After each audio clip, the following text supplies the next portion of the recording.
Welcome to NeoExtropia, an adult roleplay and culture city at Second Life.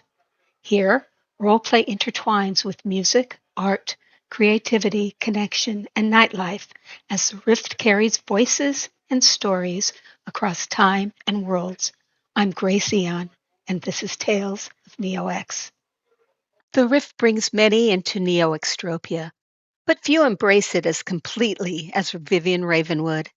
From ashes and silence, she built an empire of velvet and steel. Her words trace the rise of the Ravenwood, not just a casino, but a throne at the heart of Skyport Bury. These are her chronicles. Some arrivals through the rift step uncertainly into NeoExtropia. Vivienne Ravenwood was never one of them.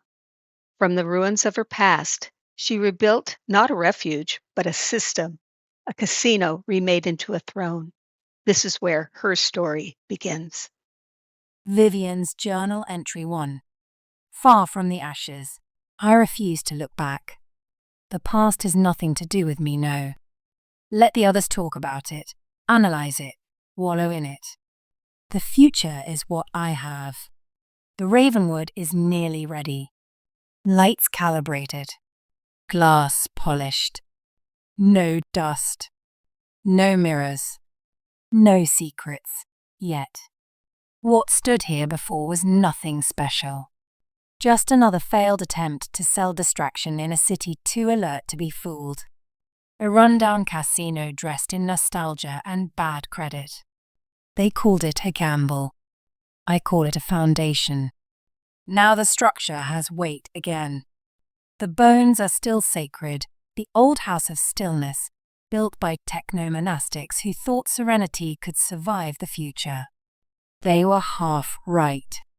The silence endured, and I'm giving it purpose. I stood behind the bar tonight, fingers on a bottle I haven't opened. Something old. Something expensive. Something meant for a toast. But I don't believe in toasts. Not anymore. Not yet. The high table is gone, or I've chosen to stop looking for its shadow. There are no summons now. No codes. No cleanup teams. Even vengeance has dulled its edge. But don't mistake that stillness for peace. This isn't retirement. It's consolidation. NeoExtropia unnerves me. Too clean. Too intentional. It lets you build without asking what you destroyed to get here. That suits me. Once, I envied Miss Frost, her silks, her standing, the way people held their breath when she entered a room. But that was court theatre. What I'm building here isn't for show. It's infrastructure, for control. The Ravenwood isn't reopening as a casino. It's re-emerging as a throne. 3 floors of red velvet misdirection and layered access.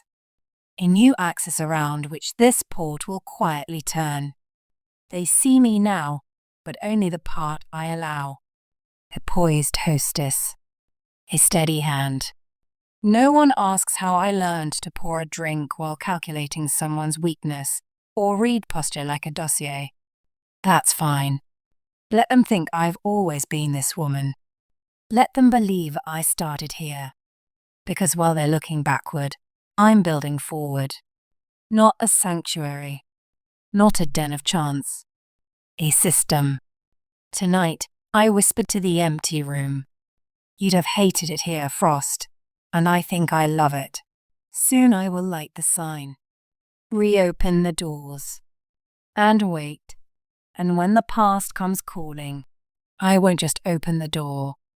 I'll decide who gets to walk in, and who vanishes trying.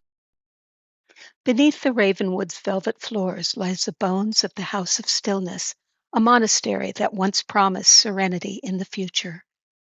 What others failed to hold, Vivienne repurposed. This is how a relic of silence became a palace of power. Even stillness can be repurposed. The House of Stillness before the casino, long before the skyport thrummed with freighters and drone-laced air corridors, its uppermost level held something quieter. the House of Stillness, a Buddhist monastery built by exiled techno-monastics who believed serenity could survive the future. Constructed with sacred geometry and star-steel joints, it was a place of elevated thought and engineered silence. Gravitation-softened meditation chambers, micro-etched sutras on thermal glass, chanting halls tuned to harmonic frequencies. The monks vanished without ceremony. The building did not. After the silence, over the next several decades, it passed through Floyd hands. A black market auction house that folded before its second shipment, a meditation tech startup that claimed to upgrade enlightenment with neural implants and quietly disappeared after a failed investor demo, a weapons broker who was outbid and outgunned. Each owner left less of a mark than the last. The structure endured. Waiting. The year of transition. The Lotus Vault Casino was a failing, dust-cloaked relic, more echo than enterprise, barely clinging to the memory of its former purpose. Vivienne was placed behind the bar by the onboarding authority, one of the faceless agencies that process Rift arrivals and assign provisional roles. Her file said tavern owner. Nothing flagged. No threats predicted. They thought they were filling a vacancy. They were handing her the city. She learned the room fast. Who paid attention? Who owed too much? Who thought they owned the place? She didn't challenge. She curated. She poured the drinks, watched the flow of money and murmurs, and made notes in her head. The first owner disappeared quietly. No one asked too hard. The second barely lasted a month. The third, Vivienne made her an offer. Retire with grace or be forgotten without it. No violence. No coup. Just gravity. By the end of that first year, the name Ravenwood wasn't just on the deed. It was spoken in lower tones, carefully. She didn't inherit power. She arranged it. The Ravenwood Casino now. The Ravenwood is no longer a place of prayer. It's a 3-story casino where fortunes change faster than the airlock's cycle, and control is an art form. First floor. Gambling proper.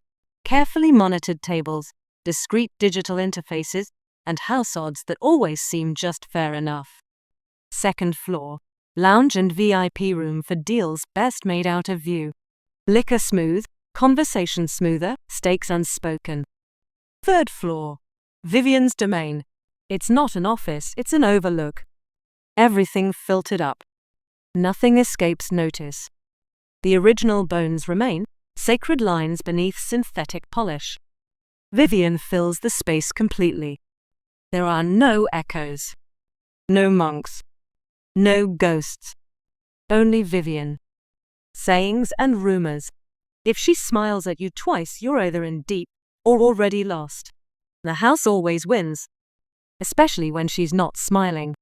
They say she's still waiting for someone. Just one person. You'll know if it's you.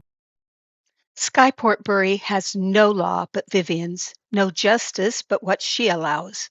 In her own words, the Ravenwood is more than a casino. It is her throne, and the city runs not on fuel, but on secrets, favors, and fear. This is her declaration. Let's make something clear. This place, Sky Portbury, is not a republic. It is not a council. It is not some starched utopian wet dream. It's a threshold. People come here because the towers are too tight, too watched, and too safe for the kinds of lives they lead. Because below has rules they can't follow, or won't. Because they want one last shot at power, profit, or escape. And I let them, because I decide who rises and who falls. There is no law here but mine. No justice but what I allow. And no currency more valuable than knowing when to keep your mouth shut and your blade hidden. You want to move product through my airspace. Pay. You want protection. Earn it.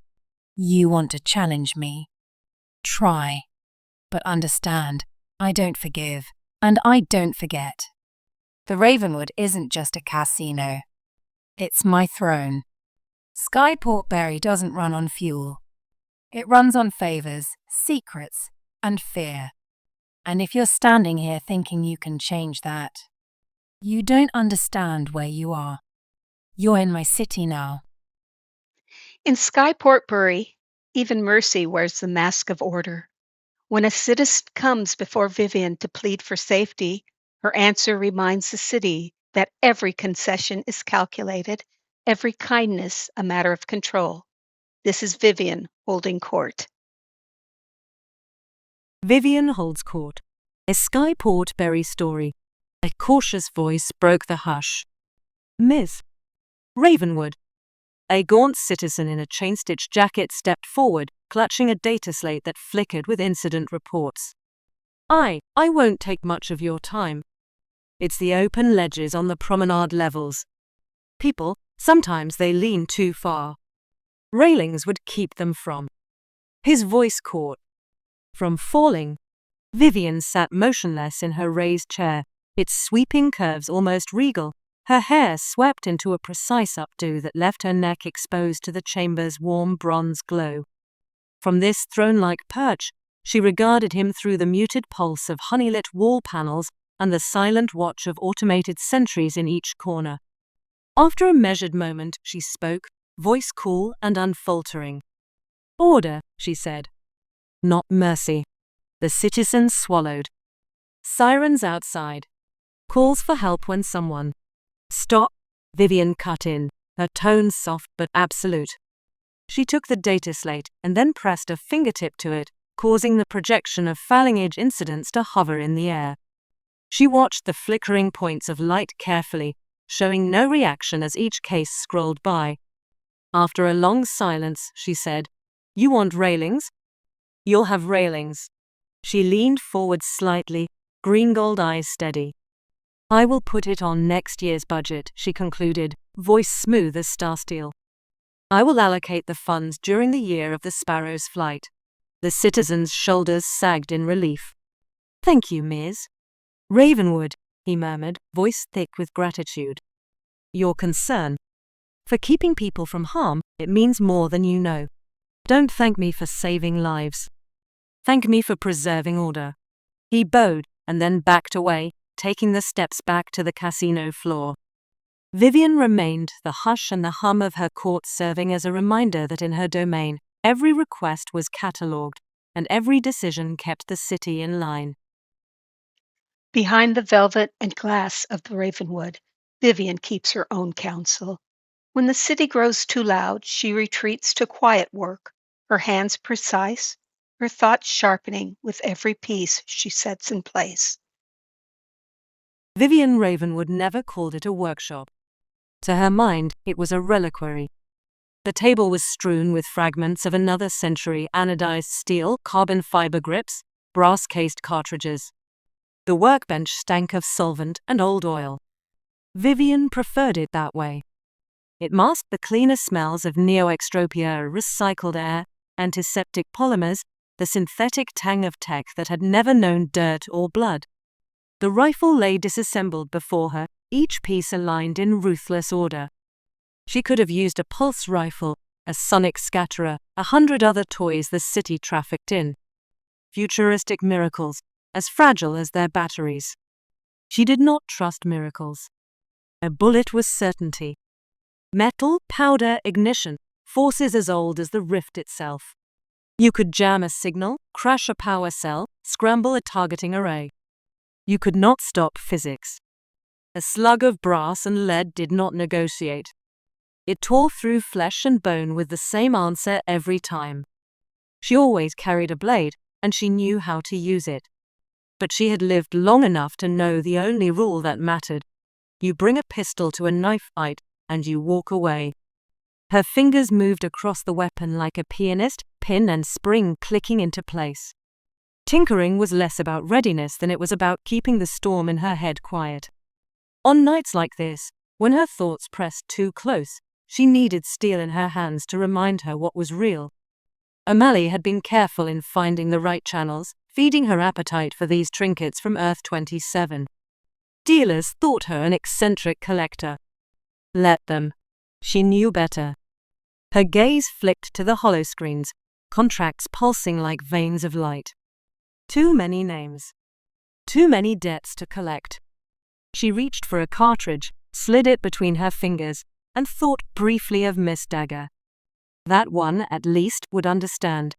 The pistol was never obsolete. It was honest. Honest in a way no one else in this city knew how to be.